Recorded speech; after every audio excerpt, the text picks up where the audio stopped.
Not every film can have a Ripley or an Ash, unfortunately. Every now and then, horror movies show the proverbial middle finger to those that have come before and decide that no one lives this time. That everyone is destined for the chopping block, no matter how hard they try to avoid their grisly fate. It's only fair, really, considering how grim horror movies can be, that no one makes it out alive. Sometimes, dead really is better.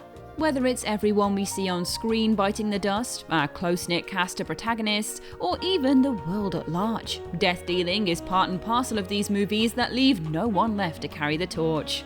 R.I.P. guys, R.I.P. I am the Grim Reaper, Ash from WhatCulture Horror, and these are 6 horror movies where everyone dies. Oh, and let us know what you think of this shorter list format in the comments at the end too. 6. Cabin Fever.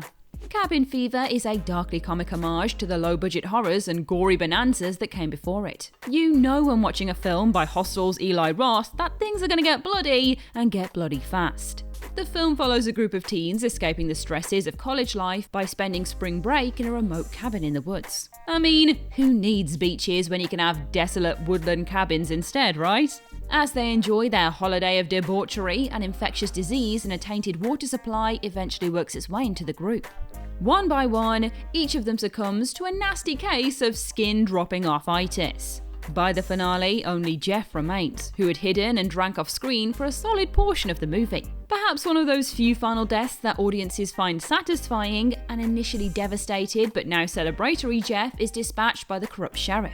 Meanwhile, the townsfolk begin to sell lemonade and a truck filled with tainted water drives away. So, even whilst it's just our cabin full of grotty holidaymakers that die on screen, it is everyone else that will be biting it soon enough as the credits roll. 5. The Final Destination series.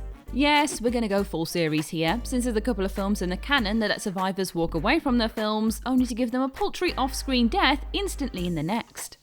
By the close of Final Destination 5, however, everyone involved is well and truly brown bread. All the Final Destination movies follow exactly the same 3-step plot. Protagonist has vision, vision saves people, and death is pissed that it hasn't got its daily dose of souls. Where the variety and watchability comes through is in the ridiculous deadly set pieces. In the final 3 movies, for example, the disasters are a gnarly roller coaster crash, an insane NASCAR pileup, and a terrifying bridge collapse. Meanwhile, each film's survivors are saved by the clairvoyance of Wendy, Nick, and Sam respectively. In extremely entertaining fashion, one by one the survivors are killed by, natural accidents, heavy emphasis on the natural part here, such as car crashes, botched eye surgery, and sunbeds gone rogue. However, the cherry on top of this ridiculously extravagant death cake is that when each group of survivors think they've outplayed death, they are proved very wrong. 4. Quarantine. So here's the thing for this entry. Quarantine and its Spanish predecessor Rec are essentially the same film in 2 different languages, and Rec does not kill off its main players as we find out in Rec 2.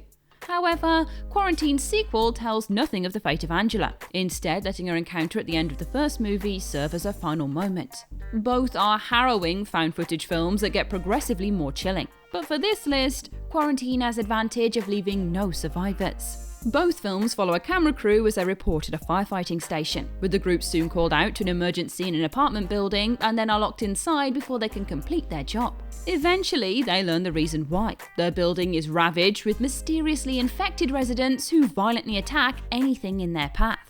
One by one, the fighters, crew, and remaining residents are taken out, all whilst Angela and her cameraman film in shocked horror. Eventually, they are cornered in the penthouse building by a spine-tingling creature that butchers the cameraman and, in the film's final shot, drags a sobbing Angela to her demise. No getting out of your death in this version, Angie. 3. The Blair Witch Project. For those now just experiencing the horror genre, understanding how innovative and ingenious the Blair Witch Project was at the turn of the century is a rite of passage. Whilst horror was largely going down a campy, self-aware route, Blair Witch offered fans the found footage genre where the experience felt real, and terror and paranoia were at the top of the agenda. This frightening flick follows 3 friends, Heather, Josh and Mike, hiking through a creepy forest on the hunt for local legend, the titular Blair Witch. Though it starts out innocently enough, soon things go bump in the night, and the crew lose all sight of their bearing. Josh is suddenly lost, with only his shirt, teeth and tongue discoverable in the aftermath. Whittled down to just a pair, what sound like Josh's screams lead Heather and Mike to an abandoned house, and they are both swiftly attacked off camera before credits roll. Some might argue that we can't be certain of these characters' fates, but considering Rustin Parr, a serial killer allegedly under the influence of the witch whose house they find themselves in, murdered boys whilst one faced the corner and then subsequently killed the other afterward, it is pretty clear what happens when the footage stops. 2. Dawn of the Dead. Imagining Zack Snyder watching the original Dawn of the Dead, you can just hear him saying, "It's good, but I wish it was more badass." So, in 2004, we were delivered his own take on an action-packed zombie extravaganza by the same name.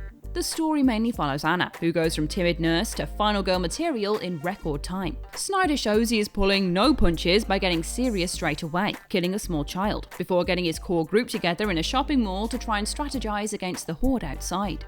Eventually, after realizing they can't stay there, the survivors turn buses into deathmobiles and head out to the docks to sail their escape boat into the sunset. Only, things don't go as planned. After plenty of chainsawing, explosions, and secret infectious bites, we are left with just a small pocket of survivors that make it to their watery freedom. All's well that ends well, right? Well, this does not end well. As the credits roll, a found footage continuation plays out showing the survivors pulling up to an island. An island that turns out to be crawling with zombies. At least they tried. 1. The Cabin in the Woods. On paper, The Cabin in the Woods sounds like another typical slasher/supernatural spookfest that pales in comparison to the likes of Evil Dead and Friday the 13th. But in execution, it is so much more than your average copycat. As expected, the story follows a group who rent a cabin in the woods and discover several cursed artifacts in the basement. There by design rather than coincidence, it is revealed that the cabin is controlled by a government agency tasked with playing out a real-life horror movie in all of its trope-laden, cliched glory, and they will execute their plan with deadly efficiency. What these suits don't count on, however, is their victims discovering the secret base where they've been manipulating the getaway, with Dana and Marty unleashing every monstrous horror movie trope encaged in the facility to fight back against their fate. The end of the film reveals that, to save humanity, Dana must kill Marty. Dana, instead, decides to share a blunt with Marty. And so, the facility's attempts to appease ancient gods living under the earth with their cabin sacrifice is foiled, and everyone on the planet will die as a result. In for a penny, in for a pound. And that's our list. Which deadly movie is your favourite? Share your thoughts in the comment section below. I've been Ash over on social media @AshMillman, and this has been WhatCulture. Don't forget to like, share, subscribe, and come back again soon for some more spine-tingling horror content. Thanks for watching.